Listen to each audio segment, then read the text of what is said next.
Hey, yo, what's up, everybody? It's Stretch D-Bash. Y'all know the rest. Me and Soro back at it with another reaction. Today we are reacting to CJ the Champ's horrible anime dads. And I'm glad Shout Tucker, Grisha. Is Jing a horrible dad? I think he says deadbeat. It says horrible dad. Okay. But, anyways, another CJ the Champ video. He released this. This technically means I'm going to get spoiled for Full Metal, by the way. He'll be alright. I guess. He'll be alright. You probably won't forget most of the shit.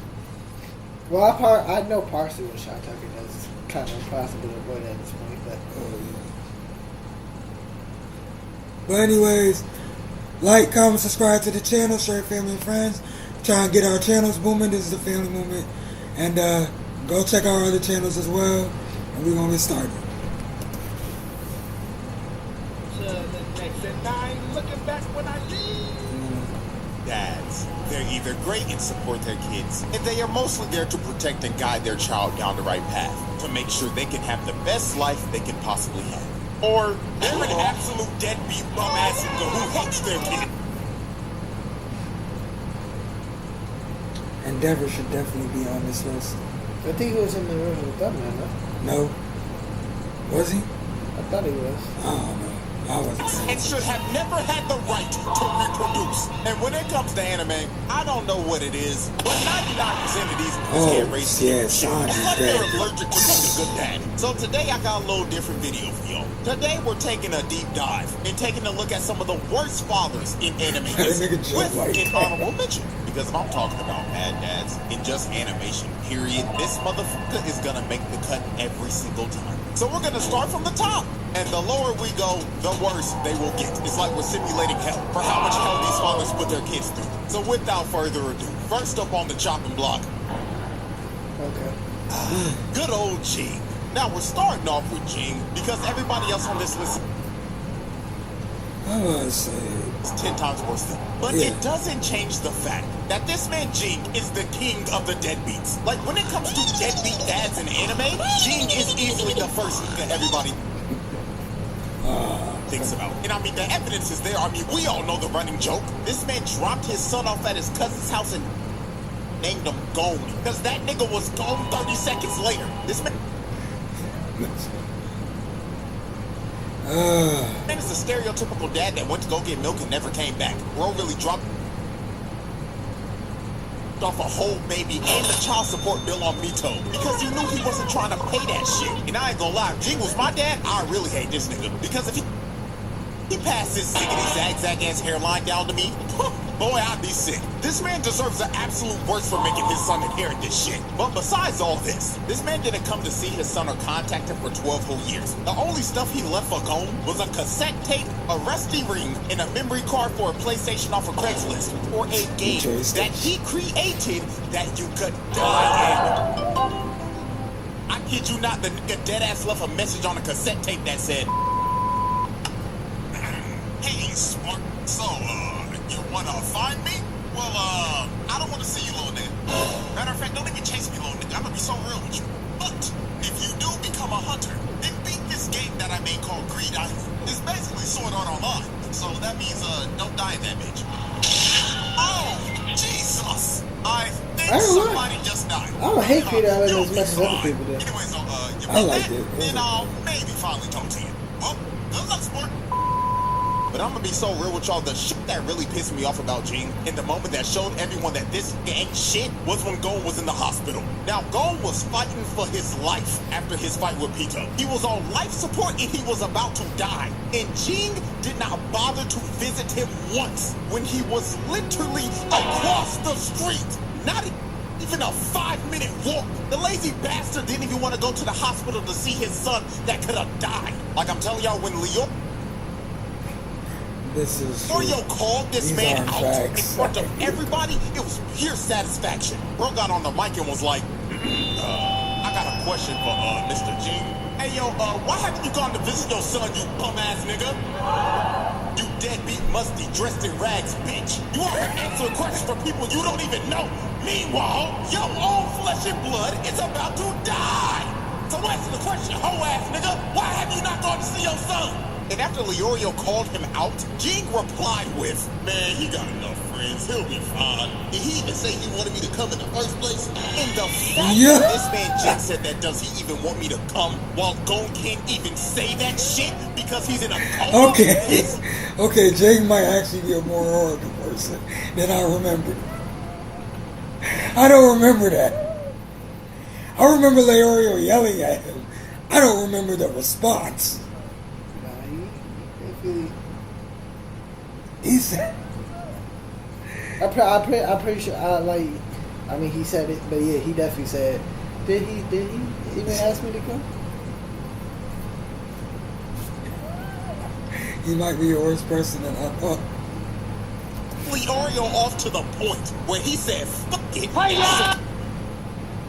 On this lifted him out of his seat with a Shoryuken. And when this happened, I kid you not, everyone in the room cheered because they all knew that this nigga was a bum. Everyone was happy when Jing got laid out. And then the icing on the cake of Jing just being a deadbeat is when Gon woke up and was so happy to see his father. This man was crying and was so happy to see his dad. And look at this man's face. Is this the face of a man that wants to see his son? Hell no! He thinking in his head, damn, do I have to actually be this little nigga's life now? And I gotta pay child support now? Oh my god! And when Gon left and said, can we talk again? This man Jing. All I know is, told you you better be at the top of this list. Told you? Well, not the top. Told you better be somewhere on this list. I don't think he's worse than Gay or Jin. He completely, at least Jing remembered he had a son. Toji completely forgot. Toji told Gojo to take care of him. Toji forgot he even had a son. I said he made sure his son was taken care of. And then on top, Toji's just done better shit for like he made sure he didn't make sure Go was taken care of, buddy. He didn't make sure that shit. I mean, he gave him the Green Island. And then what they played Life and Death with each other. Toji said, Gojo, you're the strongest motherfucker in the world. Take my son. But he also, when they asked him, where your son? Son. I don't know. I don't know what you're talking about. I think he might have been bullshit. I don't think so. Fuck out of here. So he just randomly remembered his son? Or that's when he looked into it after that? I think I looked into it. Okay. Also, like, when he was being controlled and went up against Actually, no, he remembered Megami right before he died. Oh, okay. Oh my god, this shit. We're only 4 minutes in there. Gotta say 8 minutes, we doubled it already. I mean, technically, we didn't do it. We doubled it already. Well, we doubled what we watched already. But, either way. Alright. Yeah, Toji also, like, when he seen his son being mind controlled, he was like, he broke free from the mind control. Okay. I don't think Jin would do that shit, man. Jin would kill Gon. I don't think Jin would kill Gon. Jin not gonna kill Gon. If Jin was mind controlled, he'd kill Gon, bro.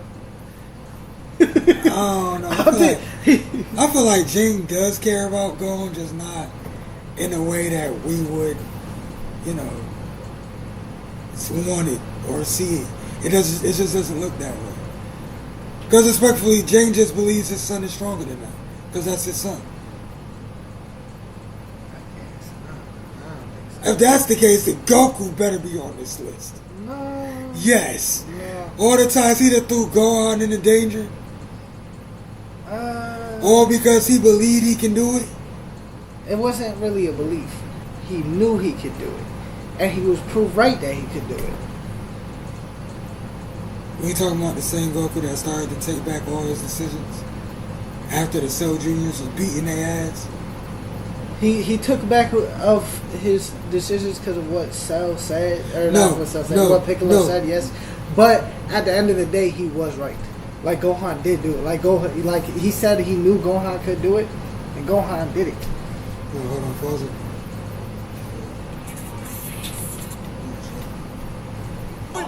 room booing, calling him a deadbeat and a bum ass nigga like they should. And this man Jing was ready to swing on everybody like grown football. But yeah. You shouldn't have taken the break. Jing is easily the king of the deadbeats. But like I said earlier, damn it. There are dads 10 times worse than Jing. And next up is a dad that abused his whole family. Oh boy. Endeavor. Endeavor is a great hero, but my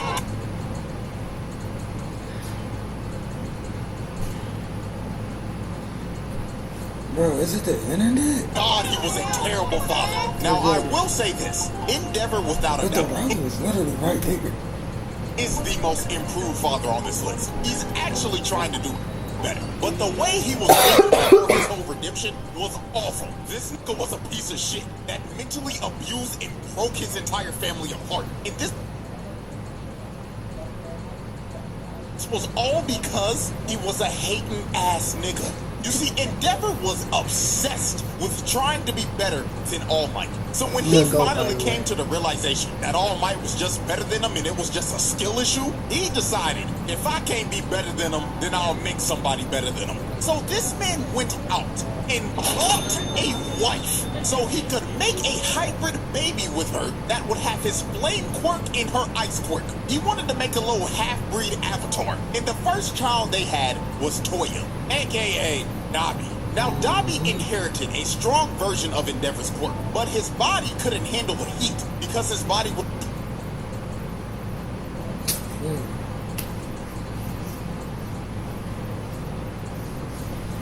was physically built to resist the cold because of his mother, not heat. So Endeavor considered Toya a failure. So he continued to have more kids. He had Fuyumi and Natsuo. And guess what? They didn't live up to the hype that Endeavor wanted. So then he tried one last time. Yeah. And he finally had a baby that had both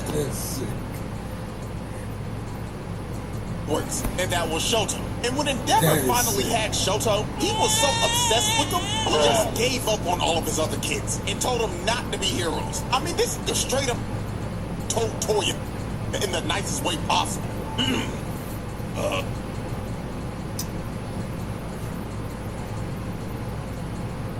Listen here, son. Not gonna lie, gang. You ain't got what it takes. You can't be a hero. You can't be. I would defend Endeavor on this.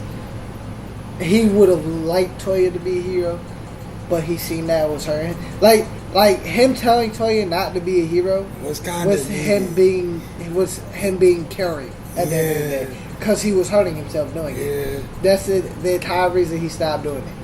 I understand how it looks with Todoroki being born and all, but like the reason was because he actually cared about Toya at the end of the day. And the fact that Toya's body was being destroyed, he know the more he used it, the more damage it was going to do, which eventually ended up happening anyways. Yeah. But, Better than All Might. Just give up. If this was the but also, he did go about it, but the problem was that he was pushing him to surpass All Might. Yeah. So, like, he pushed it upon him. But so part of it is his fault, but at the end of the day, the reason he wanted him to stop was because he was being carried at the end of the day. Family just breaking apart. Because after Endeavor told Toya this, he straight up tried to swing on baby Todoroki. So after Toya tried to swing on his baby brother, Endeavor straight up told his wife, keep Shoto away from the other kids, and don't let Toya out of your sight. So this is when he just started to neglect his other kids, and the only kid he cared about was Shoto, because he was his perfect creation. So he put Todoroki through some hellish training, like he was beating this little nigga's ass. And when his mother came in to try to stop him, he just hip slapped him right in front of his kid.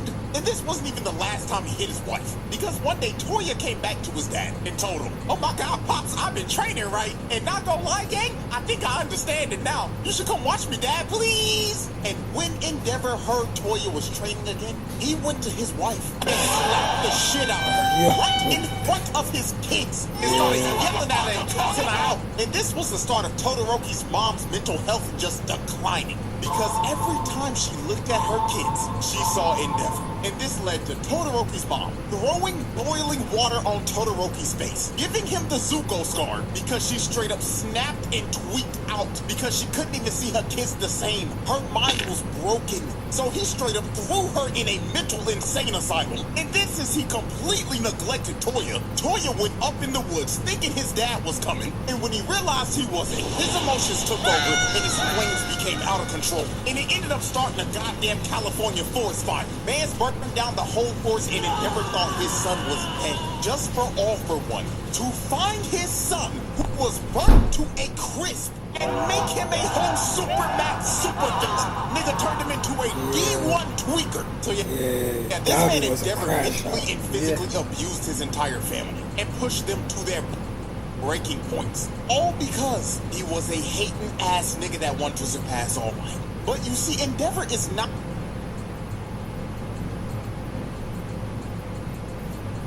We were doing so good. We were.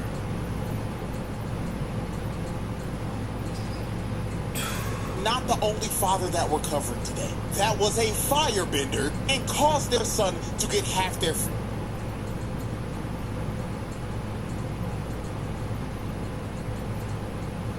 face burnt off. Because now it's time for our honorable mention. Now y'all should have known damn well. If I'm making a video about bad fathers, this man Ozai will make the cut every single time. Ozai is just flat out one of the worst fathers in fiction. This man He literally beat the shit out of his son for speaking about evil, narcissistic psychopath. And the way he treated his kids, oh boy. There was a reason Zuko was a depressed dickhead. He said go out freaking the Avatar had them killed. It all goes back to their father. So first, let's start off with Zuko. Jersey. He just didn't want to say. Now the whole family was having dinner, right? And Azula was talking about how she set her firebender's teacher's pants on fire. So Ozai, of course, was glazing Azula because she was clearly his favorite child. And he was straight up enabling Azula's bad behavior. Talking like, you'll teach yourself like a fool. I'll have him sent back to the colonies. So Zuko chimed in and said, he's not a dummy. He just thinks that proper firebending has to start. Ozai cut Zuko off and he is pissed. And he says something that a father should never say to their child. He told Zuko, how dare you lecture your sister on firebending? You know, little nigga, let me let you in on a little secret. When you were born, we weren't sure if you were a bender at all. You didn't have that spark in your eyes. This is definitely comical. Because I don't know none of that. Alice, how embarrassing.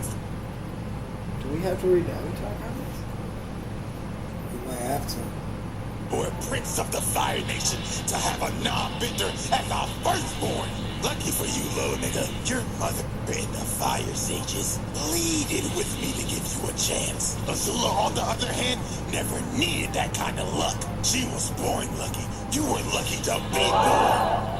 This man snapped on his child at the dinner table, bro. He basically told Zuko that he ain't shit. And you were looking at I felt like blowing your mama's back out to make you, but it just keeps on getting worse on camera. Because the next awful thing he did to Zuko was, of course, the Agni Kai. So this all started in a war meeting. So this one general came up with a plan that would have an entire division of new Fire Nation recruits be used as bait to distract the Earth Kingdom's forces so a better division could attack from the rear. Now, obviously, this plan is terrible because they're literally throwing new recruits out there to die. So Zuko spoke up and said that this plan was straight garbage and you're sacrificing and betraying loyal soldiers of the Fire Nation. And when he said this, all the generals just stopped and looked at this nigga because Zuko spoke out of line when he wasn't supposed to. So Ozai saw this as disrespect to the general. And the only way to settle this was an Agni Kai. So Zuko thought that he was going to be dueling the general. But when Zuko turned around and saw his opponent, it wasn't the general. It was Ozai.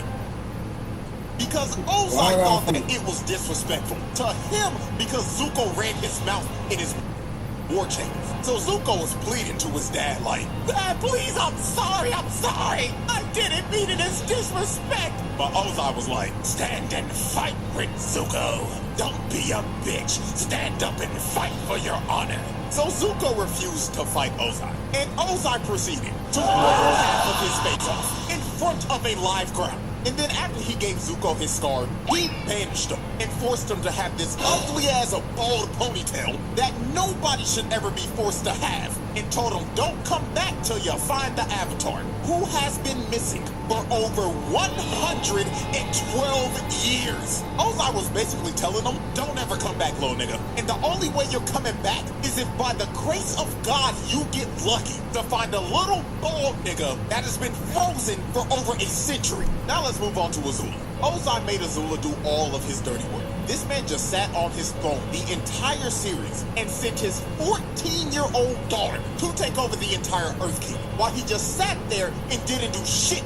Then he took Azula's plan for Sosa's comet that she made and straight up left her out of it. Nigga said, you can stay here and be Fire Lord while I go burn the world. And when he left his daughter to be Fire Lord, she went off the deep end and spiraled into madness. I think that was the first time we've seen Azula show some type of emotion besides bloodlust. Because like she was even willing to turn on her friends. But she realized everybody was leaving her. Her friends were leaving her. Her dad don't give a fuck about her. Zuko betrayed her. I said, y'all betray Zuko. Huh? They betray Zuko, buddy. I don't know about that. I mean, no, he was helping her at first. Yeah, but like, y'all pretty much told me to go fuck myself. That's dad, but that's you included. I'm about to say that dad. But like, Foundation as a whole really was just like, fuck you, man.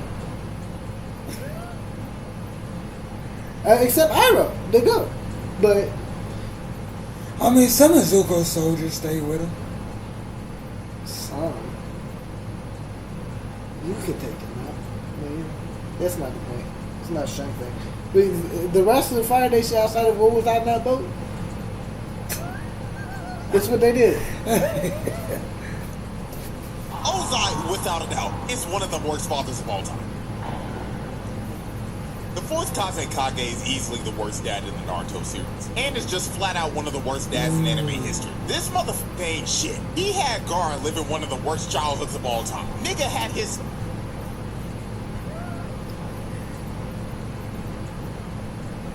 Besides Shao Tucker, maybe Grisha Yeager.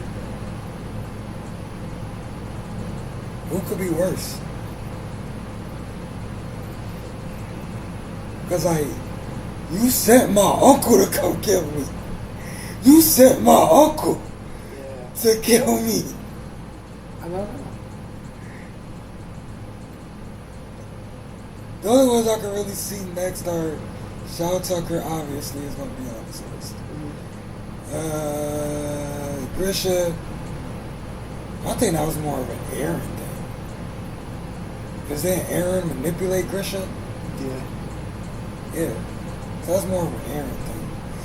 Shao Tucker. Son depressed 24/7 and made him start his emo phase at the age of 6. Like, there was no wonder Gaara was an uncontrollable this is Gaara in at the his first best. part of Naruto. It's because his dad ain't shit, and he tried to make him a weapon of mass destruction as a baby. You see, Rasa did some shit. You see, the Hidden Sand was struggling financially. These niggas were broke, and they were in desperate need for a weapon of mass destruction. So Rasa ended up conceiving Gaara for the sole purpose of sealing the one-tailed beast inside of his unborn child, so he could make him a Jinchuriki and weaponize him. Now, since Rasa tried to seal a tailed beast inside of his unborn child, this ended up leading up to Gaara's mother dying in childbirth. So off the rip, not even a day into the world, Gaara was made a weapon of mass destruction and lost his mother fresh out the womb because of his father. The little nigga was set up for a life of hell, and Rasa knew this shit. I mean, Gaara couldn't even sleep because Shikaku was always whispering to him, "Yeah, little nigga, fall asleep, I dare you. The moment you go night-night, I'm taking over your body and I'm blowing this bitch up. Do it, little nigga, how dare you? And of course, since he was a Jinchuriki, just like Naruto, everybody in the village was scared of him and stayed away from him. And Rasa let it happen. He didn't do shit about it. He just let them ostracize his son. And bro, he did not let Gar have fun at all. This man was the no fun police. He would play outside with Temari and Kankuro, right? And they were just doing normal things. They were just building sand castles and shit and just having a blast. But then here came Mr. My Son Can't Have No Happiness. His bum ass didn't even say a word to him. All he did was look at Temari and Kankuro and shake his head. No, stop playing with that nigga, even though he's your little brother. Get away from that freak. So Rossi didn't even allow Gar to play with his siblings. He just straight up neglected them and wanted them to be alone 24/7. But you see, the absolute worst thing Rasa ever did to Gar was making the only person that cared about him try to kill him. You see, Gar had a great relationship with Yashimaru. He was his caretaker and also his uncle, and he deeply cared about Gar. He was the only person that showed him any type of love in his life. So guess what this Garasa did? He told Yashimaru, yo, I want to test my 6-year-old son to see if he'll crash out or not. So do me a favor and go try to assassinate that little nigga. And also tell that little nigga that his mother never loved him. I want to see if he'll go berserk. And if he does, he's a failure of a Jinchuriki. So this nigga sent Gar's uncle to try to assassinate him. So when Yashimaru pulled up on Gar, he had on a mask covering up his identity. So Gar didn't know who it was. So Gar immediately grabbed him and crushed him like a bug. So after Gar swatted him like a fly, he went over to his body and saw that it was Yashimaru. And Gar was sick to his stomach because he basically just murdered the only person that cared about him. And the only person that cared about him just tried to assassinate him. And with Yashimaru's last breath of life, he has to lie and tell Gar because Rasa's watching this shit. Gara, I was ordered to kill you by your father. And deep in my heart, I always hated you, Gara. And you know who also hated you? Yo mama, nigga. So Shikaku took over and Gara ended up going berserk. And Rasa watching this the whole time is like, looks like the child is a failure. My son is useless to me now. Like, you dumbass nigga. Bro really expected a 6-year-old to somehow control his emotions and not go berserk after his uncle came and tried to assassinate him, then told him in his dying breath that he always hated him and his mama hated him too. Like, nigga, how did you expect anything different? Yeah, the that was Kazekage was a plan. brain dead idiot. Yeah. And I ain't gonna lie, I can't believe I'm about to say this, but shouts out Orochimaru for sliding this nigga out. It is the most noble deed he did in the entire series. Because Rasa had to go. This motherfucker wasn't shit. Wasn't he reanimated? Him? Yeah, Rasa. Yeah. That's the only good thing he did was glaze Gar. Oh, the Jinchuriki is still within you. It was what he thought because Gar was that strong. And then he's like, nah, I ain't got that shit no more. They took that out of me. A Lady Chill saved me. Damn it, you're still that strong, motherfucker. Yeah. Only good thing he did. Yeah, your bitch ass tried to kill me. Then you sent my uncle, bro. But we take the glaze up. He did I glaze guess. up. He did Well, glaze fuck up. the Kazekage. Yeah, that definitely. But wait, who's worse? Nah, Kazekage's worse. When it comes to who's the biggest sack of shit in One Piece, obviously you know you got your Celestial Dragon and everything. But right under them is this motherfucker judge. Okay. This man had Sanji living in hell. All because he was a normal human being. You see, Judge wanted all of his things to be no. That sounds crazy when you like what he said? Yeah. Like my dad hated me because I was normal. Like you see most people like in real life hate that usually don't like their kid because they're so different. Yeah. But you hate me because that's like saying I hate you, son, you're not a mutant. Like imagine mutants being racist. Wait, no, Magneto, duh.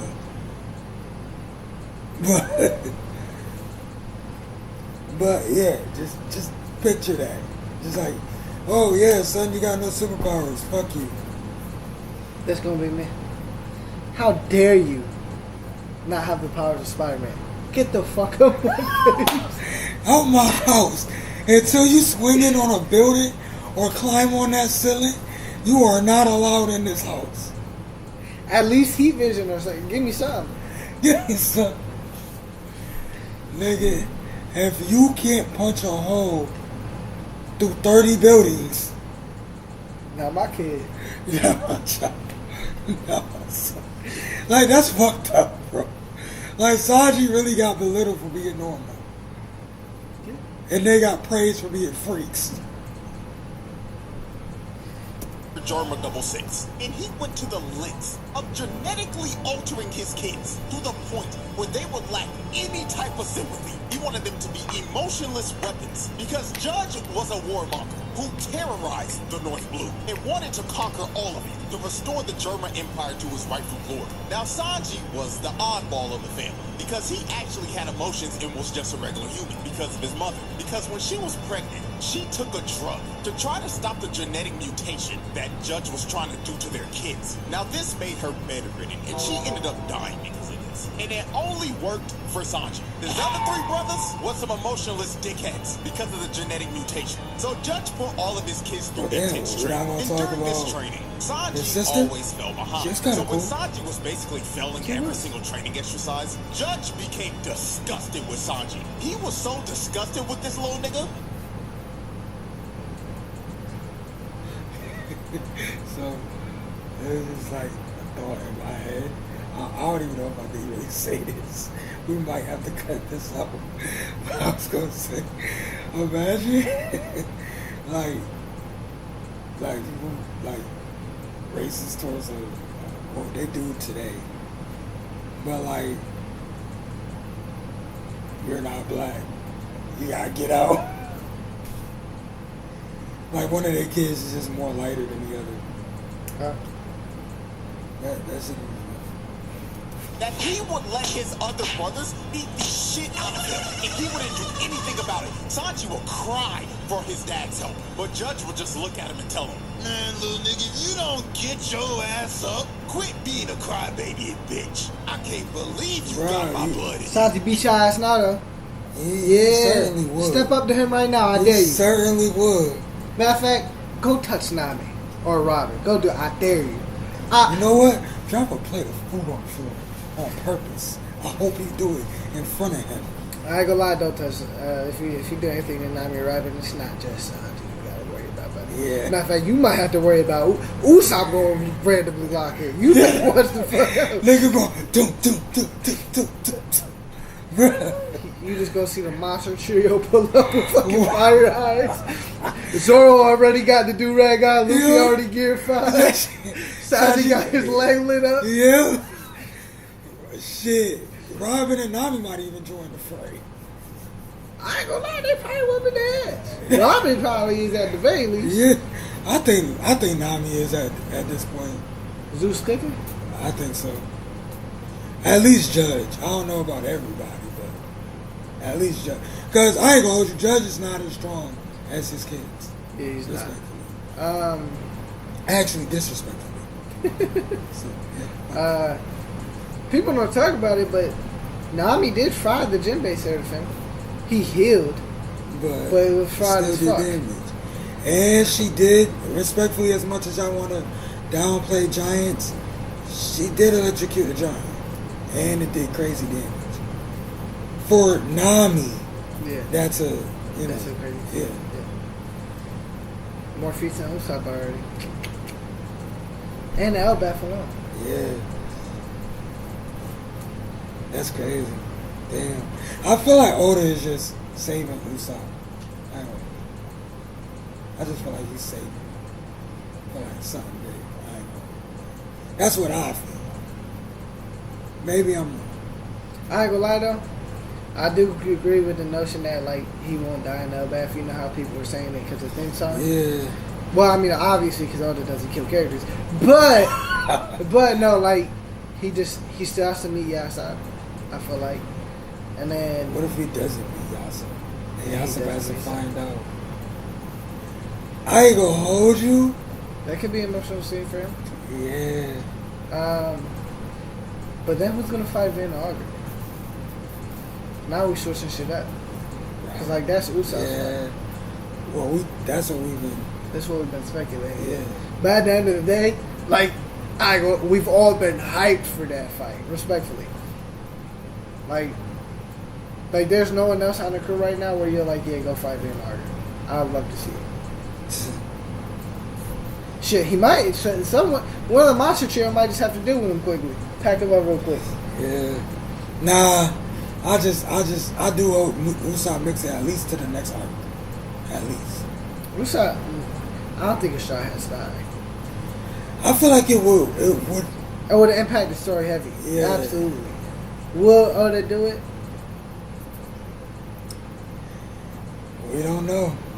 No, he won't. I mean, he made Luffy get packed up. Packed up versus dying are two different things. I'm just saying. My fault. Permanently dying.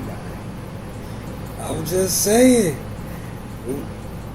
We never know. Or whether. And sometimes Oda does surprise us when he does kill. Sometimes he does surprise us. He doesn't kill nobody of notoriety. I won't say he does it technically because people will say he killed Vegapunk. Vegapunk technically still chilling. I mean, technically he is dead. But did they literally talk about like bringing actual Stella Vegapunk back? Like literally that. They literally, I think they mentioned that to Luffy like, hey, Stella Vegapunk's gonna be fine. They did, bro. Yeah, they did. He's fine. And then in Wano, Izo died. Oh no! Like, no, we don't care. We don't care. I like Izo. Izo was a cool kid. Did you, when you found out he was dead, were you like, oh no, Izo died, or were you like? I was like, oh damn, that's kind of. No, you did not give a single fuck. I said, oh damn. No, you did not give a single fuck. I said, oh damn. Now, if someone even like Kinemo died though. I would, oh yeah. That would hurt a little bit. No, that would definitely hurt a little bit. But, yeah, I mean, or even fucking, no, you can't kill him on that game. Kinemo had to die. But he didn't. Oda sold that. Oh, Lord, they put him back together. I think that's the most bullshit excuse Oda has ever put. No lie. That is the most bullshit he has ever put on TV. Or on page. I can say, whole cake, like, I ain't gonna lie. Yeah, Pedro died. I cared about Pedro. I ain't gonna lie. I did. I ain't gonna lie. Nah, it wasn't enough to make me feel some type of way. Like, Pedro was alright. But I'm not like, oh no, one of my favorite characters died. Or, no, he not. Oh no, this character we spent a lot of time with died. It was something like that. I mean, respectfully, we're not going to spend too much time with a lot of characters. Again, Kinemo. Because Pedro, I don't know, he did help them out. Yeah, like I said, I'm trying to think of a good example. I don't know. And he did fight against, he did sacrifice himself when he was fighting, what's his name, the chicken dude. And he was one of the reasons that Brook got into Big Mom's room. Yeah, he did. You know, get the poneglyphs. So, like I said, he alright. Yeah. But, you know. Yeah. I cared about him. That's all I'm saying. It did hit a little bit. It was like, damn, he was a solid dude. He ain't have to die. I think part of it is we knew he was gonna die like that before our guy gonna lie. They talk about how like his shit was taken from Big Mom, and he was like we knew it was coming. Yeah. She was just gonna finish the job. Get disgraced. Damn! And his brothers continue to beat the shit out of him. They would do this every day, and Judge would just let it happen because he didn't care about Sanji. I ain't gonna lie though, respectfully, Judge would have got his ass beat by the brother. So he could have tried. Outward his sister and his brothers. And my God, when Judge figured out that Sanji's hobby was cooking, granted, that's how did not like this shit at all. Us. Sanji was making food for a mouse, right? And the mouse was tearing that food up. But then Judge barged in the room and just started yelling at him like, Sanji, are you cooking for them gas rats again, boy? Yeah. I thought I told you to cut that weak ass shit out. So he walked over to the plate of food and threw that shit out the window. Along with Mickey Mouse, he killed that nigga. Then he told him, don't ever cook again. And if I catch your little ass in that kitchen one more time, I'ma whoop your ass. So it got to the point that Sanji just continued to fail at everything. And Judge just decided to consider Sanji a failure. So this man did one of the worst things I've ever seen. Judge decided to fake Sanji's death, and he threw him in a dungeon. Nah, faking and your son locked a death. metal helmet on his head and just locked. Nah. How would you feel? Your dad said you was dead and just locked you in a cell and fed you 3 times a day. I feel like that's how Sanji did. Like, I don't know. I don't know. Except the difference between I was about to say, I'm cooking all of y'all. No, I can say the difference between me and Sanji is when we next meet, Judge, I'm gonna fuck about these humans, fuck this morality shit. I'm gonna whoop your ass, buddy. I'm gonna fuck you up. What about the brothers? I'm gonna fuck you up. You see how they was like cheering that one girl shit? I'm gonna fuck you, especially with his one. I'm gonna fuck you up, bro. Nah, for real. That, cause bro, that's a whole new, like, to fake your son's own death. Bro, he literally says you could go ahead and fucking leave, fuck you, I don't care. But it's how he tries to escape and shit. Yeah. And told that man, Like don't ever tell nobody I'm your father. That's what he's gonna get into it right after this. So he never had to see him again. And he stayed in this cell for 6 months. And while he was in this prison cell, his brothers would go in there and just beat the crap out of him. For no reason at all. They would just do this for fun. So this got so brutal that his sister couldn't take it anymore. So she just broke him out so Sanji could run away. Now when Sanji was trying to make his great escape, Judge found him trying to leave. So Sanji stood up to Judge and told him, I'm leaving, old nigga, and there's nothing you can do to stop me. And Judge just looked at him and said, okay. Don't hit your head out the door, little nigga. I don't care what you do. I'm gonna be real with you. But before we part ways, let me tell you this. Never tell anybody that you are my son, because you are the only stain on my legacy. So Judge let Sanji run away because he couldn't give a damn about it. And Judge didn't see Sanji again for 13 whole years. And the next time he saw him, he tried to use Sanji to marry him off to one of Big Mom's daughters. Bro didn't see his son for 13 years. So and the first thing he tried to do was use him for a diplomatic marriage. And to make sure he couldn't leave, he put these handcuffs on him. And if he ever tried to take them off, he would blow his hands off so Sanji could never cook again. So after the whole cake arc and the Straw Hats rescue Sanji, while the Straw Hats were leaving, Judge saw Sanji on the sunny. And the last thing he wanted Sanji to hear before he left was, Sanji! I just want you to know something before you leave. You still ain't shit, and you'll never be shit! Not gonna lie, gang. If your pops was talking to you like this after years of abuse and neglectment, ain't gonna lie, you might have to slap that nigga. Yeah. That's insane. Judge rightfully earned his reputation as one of the worst fathers in anime.